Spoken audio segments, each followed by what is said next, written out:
So I am here again, Kathy, at Pintail Paddocks. I've been busy recently with the animals, so I've had the goats kidding. So we've got two sets of kids. We've got two sets of twins, but it didn't all go as planned. So I've got one that's a bottle baby, and that'll be on a different video if you want to go and find out a little bit about that. But for today, I'm going to be sharing some of the things that have been going on with the growing. I have managed to do a little bit of that. I missed my March seed sowing video. I think I might have done it, but I might not. I can't remember. So I'm going to share with you today the different things that have been going on, and what's growing, what isn't growing, and there's something new, and it was really cheap. It might be rubbish, but you can come along with me and see what it is. I'll go through that at the end of the video, and put links to all of the information connected to that at the end of the video. It's something that's cheap and cheerful, so if you're looking for something cheap and cheerful, then stay tuned, and I'll share that with you at the end of the video. We've got some calendula. I've only got calendula up here. These are empty at the moment. Across to the red barren onions. Then we've got some sunflowers there, and then some more calendula there. I just want to share with you, if we look up here, this tree is in, it's got all of its catkins on there, and there's so much pollen, and obviously there isn't much pollen out at the moment, and the insects, it's just buzzing. I'll be quiet and I'll see if you can hear it.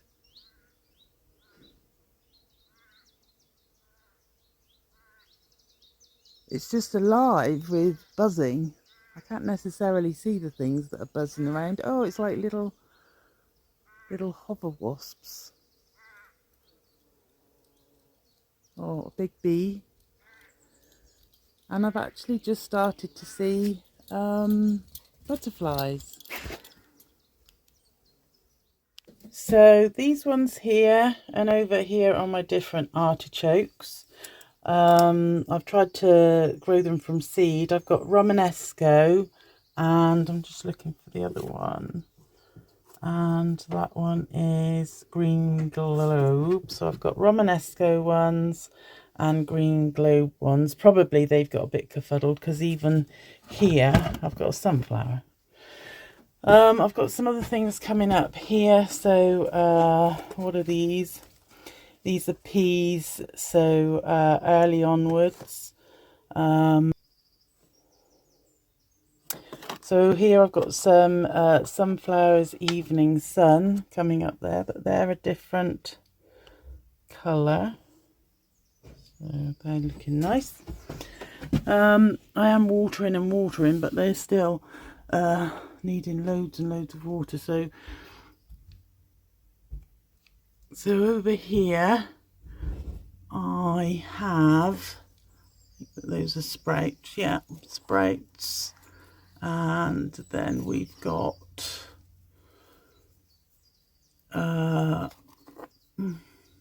yeah, so we've got evening special sprouts. So we've got different sprouts there.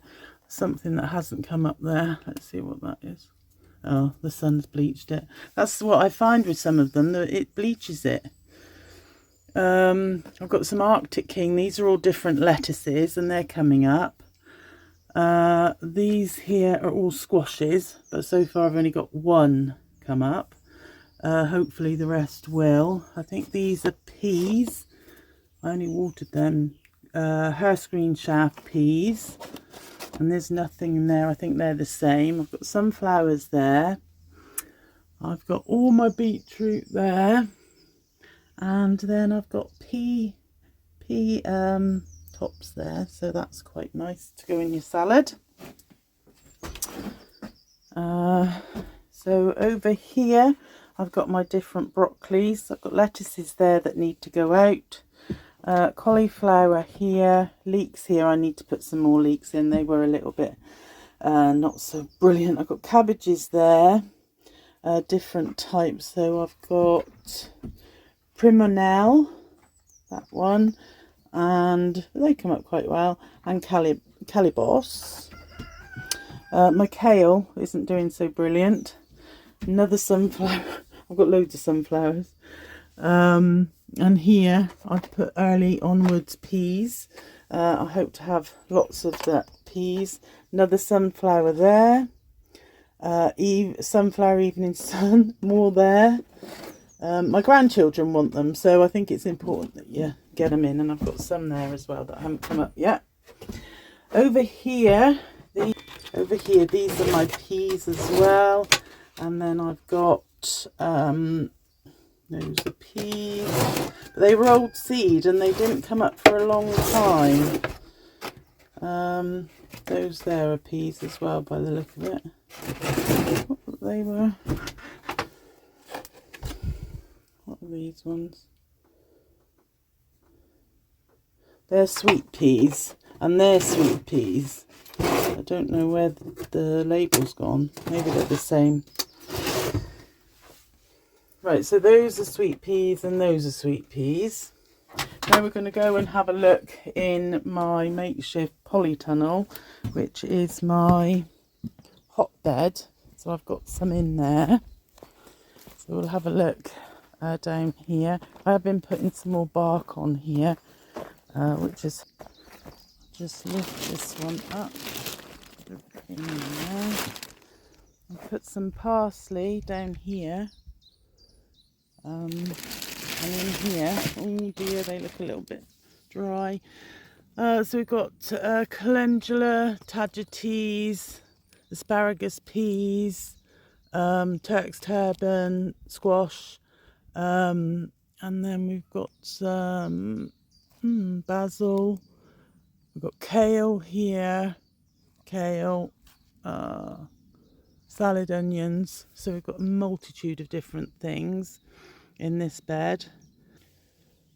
If we have a look up here, there is the raspberries are growing nicely, which is lovely. I've been putting some of the bedding down of the animals down here because I thought I could probably put some squash in here. Sorry about the shadow.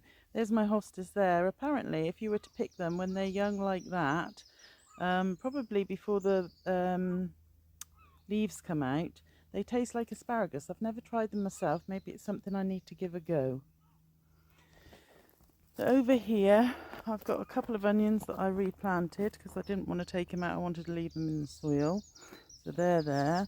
And under here, all the time that I kept on saying, oh, really, I know it's some sort of calabrese. But look what it is. It's purple sprouting broccoli. And I thought it was, but I'd just given up hope. But look at it. So we need to get eating and freezing. So loving that. And the leaves, we're eating the leaves. And I want to try, my daughter and her partner kindly bought us for Christmas and birthdays and everything, a mini air fryer.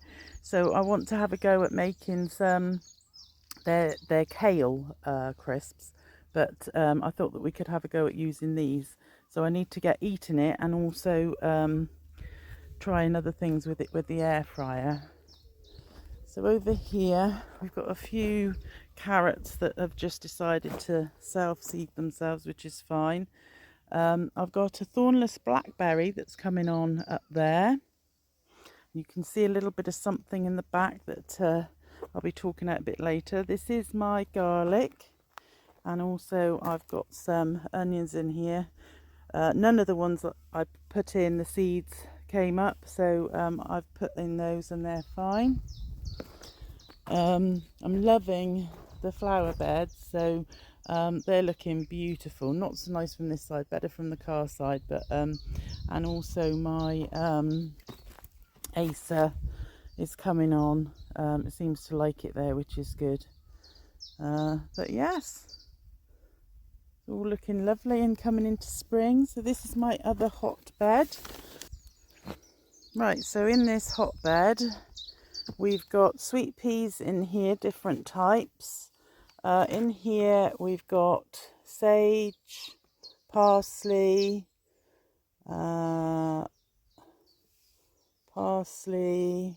sheep's too, so different parsleys, and lemon balm. In this one here that does look like it's been a little bit eaten, so I'm going to have to look at that. Dahlias, so I need to get those out because they're looking not so good. Some more dahlias there. I think I'll move those into the greenhouse. And back there, looks like the sun's got to it, which isn't very helpful, is it? Oh dear, I can't read that at all. Well, I suppose it would be a surprise. And here, these are squashes. These are salads, so it's just like mixed salads. I'm just going to let that come up. What I was thinking as well is I might just lift it all out and put it into something that's a little bit deeper to bring them on even more. There's just different salads that I've just thrown in there that were like old seeds to see what happened. Here, tagetes not come up. These seem to be coming up. I only watered these yesterday. That's hanging basket sweet peas. And then all of these are sweet pea type things.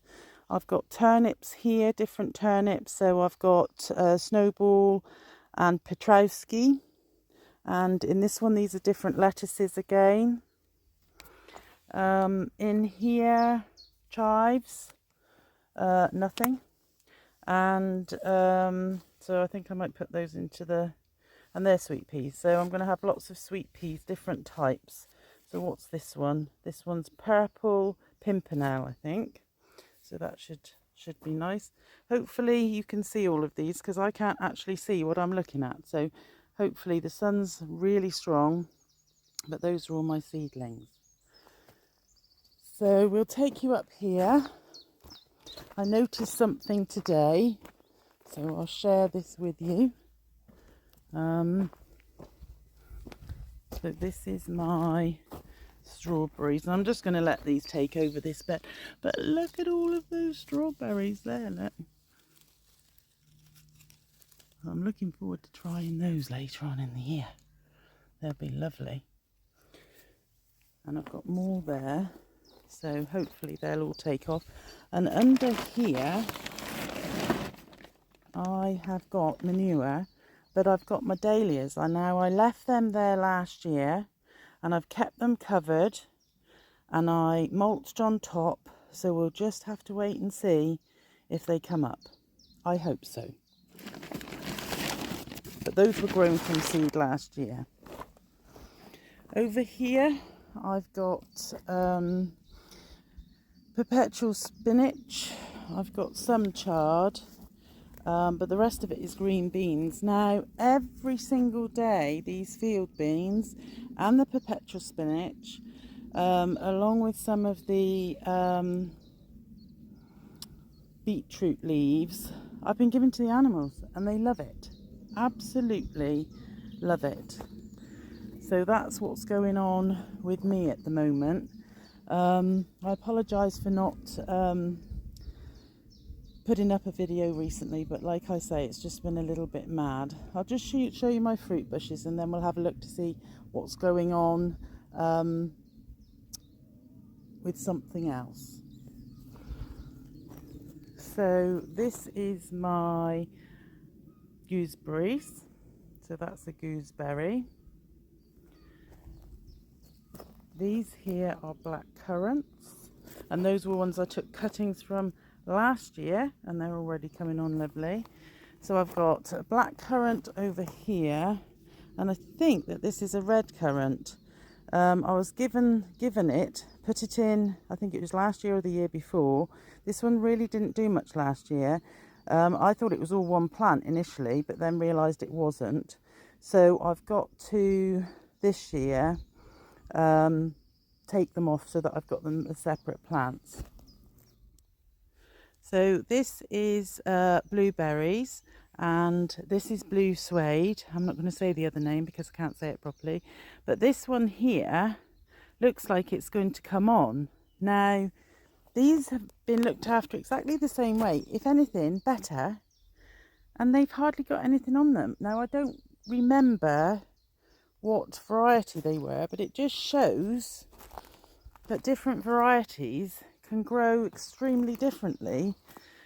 This one here, I'll see what it's like this year, but if I get fruit off of it, then I should be taking cuttings, and you know, if these don't get a move on, I should be getting rid of them and replacing them with cuttings from this one, which makes complete sense to me. Now, this is obviously a polytunnel, or it will be. I bought it from Amazon. It was a special, and it is 4 meters by 3 meters, so not huge. I've situated it so that it can be over those 2 beds. I'm going to have to change my arrangements of how I had set out I need 2 more beds, but they'll have to probably be lower beds now. But yeah, so that's going to be my polytunnel, but it was only cheap and cheerful. I'll go back through. I've got where I ordered it, how much I paid for it. I've got the instructions of how to put it up, and I'll go through all of that with you and what I would have done different when I explain it in a minute. But yeah, so that's my polytunnel, and obviously the frame's just up now, but when I've put the cover on, I'll share with you what that's like and how it was to put on, because obviously it's myself and my husband that do it. I do the easy bits, he does the hard bits. And it's just one of these, but it was so cheap that I thought, well, even if it blows away in the wind, it's not the end of the world. As you can see, we've done trenches around the side, so we are going to be putting in at this end as well the base. At the other end, we're not going to be putting the structure in, we're just going to be putting in the fabric, the actual plastic. But yeah, so we're quite excited about that, or I am anyway. I'm not sure my husband is, but yeah, so and I'm going to try and hang here somewhere so that it's not much in my way, a hanging shelf. So maybe from here, I was thinking about maybe getting some clips to go on there and then hanging the shelf along there, so that then all of my polytunnel bits can be hung up here, all of my seedlings and everything as well, as in my little gardening come everything shed. So yeah, so now I'll take you through the other bits that I've got, the instructions, just in case you were thinking about doing it, because actually, you know, polytunnels are so blooming expensive, and I thought, I can't afford that. I'm just going to get a cheap and cheerful one and just see how it goes, and if it doesn't work, then it's not the end of the world. I'll just do the best I can with what I've got. So anyway, there we go. So these are the instructions. This is the first page. It's very, very basic. Here we go with 4 to 5. The only things that I would say to do differently, it does say to not tighten up the joints, but you have to tighten them up a little bit more. But don't forget the corner pieces. I would do the corner pieces first, because you've got a diagonal to join. So this is the polytunnel all finished. I've just opened up the front there a little bit. The one thing that I do have a problem with is midges. Seem to have lots of midges in there, so I need to find a way of getting rid of them, because they're getting on my nerves. You breathe in and you swallow the blooming things. Not the nicest thing in the world. But anyway, it's up. It's all put in the ground pretty well. Maybe could have been a little bit tighter, but you know, like I say, first one we've done. So, and I've got some seedlings and things in there, and I just need to finish filling up that side. And then, if this seems to work out, because this will be one that I can grow in through the winter, Then I might get another one for my tomatoes in the summer. This year I think it'll be an outdoor job.